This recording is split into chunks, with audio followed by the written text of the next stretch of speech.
במשרדי יש ניסיון מיוחד בליווי מאושפזים בכפייה, ייצוגם בפני ועדות פסיכיאטריות ושחרורם.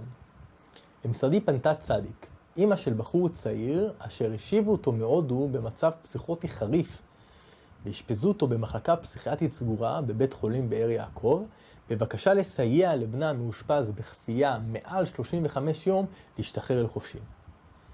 הגעתי באופן מיידי לבית החולים הפסיכיאטרי ופגשתי את א', אשר היה במצב פסיכוטי חריף וסירב בתוקף לשתף פעולה עם הצוות הרפואי. לאחר שישבתי עם א' במשך שעה ארוכה וסייעתי לו להבין שהוא אכן נמצא במצב פסיכוטי חריף וכי עליו לשתף פעולה עם הצוות הרפואי, חל שיפור דרסטי במצבו הנפשי, וכך כעבור מספר ימים נקבעה לו ועדה פסיכיאטרית, כאשר לאחריה שוחרר לביתו לחיק משפחתו האוהבת.